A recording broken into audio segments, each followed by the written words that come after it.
मैया दुलाराय बर' फरायसा आफाद आरो बर' थुनलाइ आफाद लोगोसेयैनो आसामनि गिबि मन्थ्रि डक्टर हिमन्त बिश्व शर्मा बिथांनि मासि लानायाव आसामनि मन्थ्रि अशोक सिंघाल आरो लोगोसे सोलोंथाइ मन्थ्रि डक्टर रनज पेगु बिटिआरनि मानगोनां चिफ प्रमद बर' बिथां आरो एडुकेशन डिपार्टमेन्टनि प्रिन्सिपाल सेक्रेटारि स्पेसियेल कमिशनार बेबायदि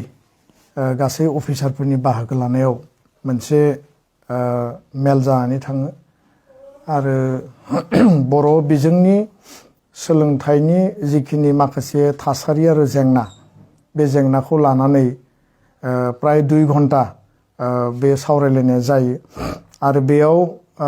दुलाराय बर' फरायसा आफाद आरो बर' थुनलाइ आफाद जों जयेन्टलि मोन 33 दफानि मोनसे दाबि बा जेंना जेंसि सुस्रांनायनि थाखाय जोङो सरकारनिसिम मोनसे जोङो डिमान्ड लाखिदों आरो बे डिमान्डफोरनि सायाव गुवारै आरो गोथौयै सावरायनानै गोबांथार डिमान्डनि सायावनो मैया डिसिसन जायो आरो जों मिजिंथिदों बे गासैबो डिसिसनफोरा फैबाय थानाय समाव बर' बिजोंनि सोलोंथाइ बर' राव आरो गुबुन गुबुन जिखिनि दङ जोङो बेयाव हायार इडुकेसनखौ लानानै एलिमेन्टारि आरो सेकेन्डारि इडुकेसन रिक्रुटमेन्टनि मोनसे बेयाव दाबि दङ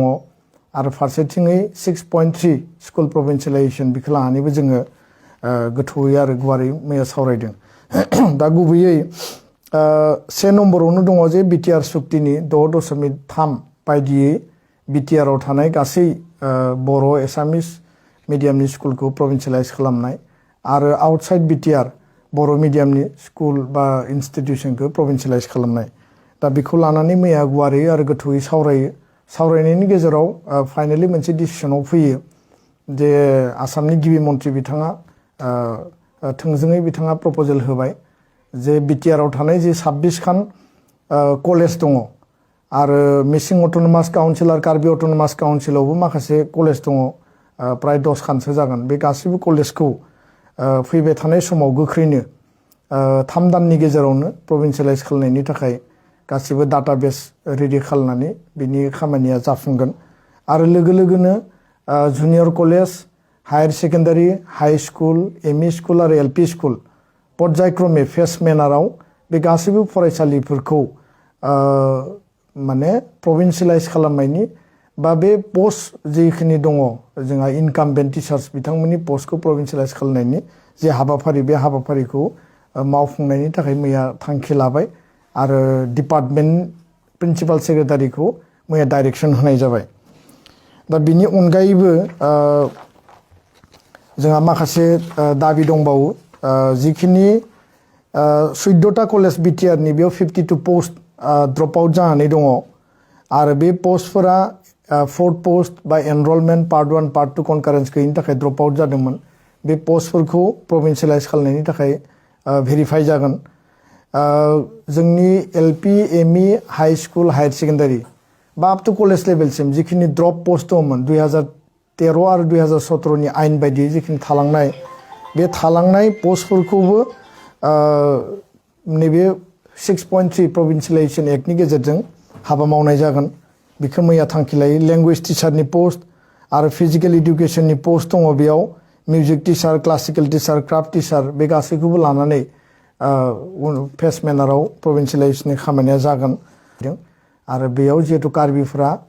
गोदानै जानाय सुक्ति मथे हायेननि बिसोरो ट्राइबेल मोनगोन आरो बर'फ्रा हाजोआरि ट्राइबेल मोनगोन दा बेखायनो बे जेंनाखौ लानानै बियो बादा थानाङा होननानै बुंदों बड'लेण्ड इउनिभार्सिटि रेजिस्टार एपइन्टमेन्ट गोदान होनायनि बाथ्राखौ जों सावरायदों भिसिखौ बिनिफ्राय बिदाय होनायनि बाथ्राखौबो जों सावरायदों आरो बेखौ लानानै सरकारा खामानि मावगोन होननानै जोंनो खोथा होदों दा गुबैयै मैयानि जि डिसकासन दं बे डिसकासनाव जोङो जिखिनि डिसिसन जादों आरो बेयाव माइनास ओंखारगोन आरो लोगो लोगो खामानियाबो स्पिड आप जागोन दा बेखायनो जों सरकारखौ आसाम सरकारखौ जोङो साबायखर बावदों गिबि मन्थ्रिखौ साबायखर बावदों आरो बिटिआरनि चिफ बिथांखौबो जों साबायखर बावदों मिजिंथियो जे गासैबो हाबाफारिया लुबैनाय बायदि स्कुल प्रभिन्सियेलाइजेसना अन्तत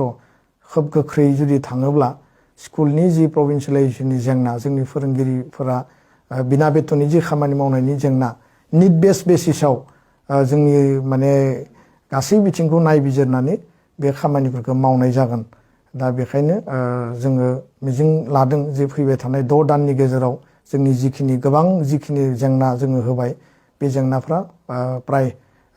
जोबहैगोन होननानै जोङो मिजिं लादों। आरो जोंहा जिहेतु एडभाइजरि कमिटि दङ बे कमिटियाव जोङो टाइम टु टाइम डिसकास खालामगोन आरो फिन चिफ मिनिस्टारा जोंजों सम सम बे लेभेलनि हाइ लेभेलनि मिटिङाव बिथाङा जिरायनानै गासैबो मेटारनि सायाव तदारक खालामगोन। गोजोन्थों।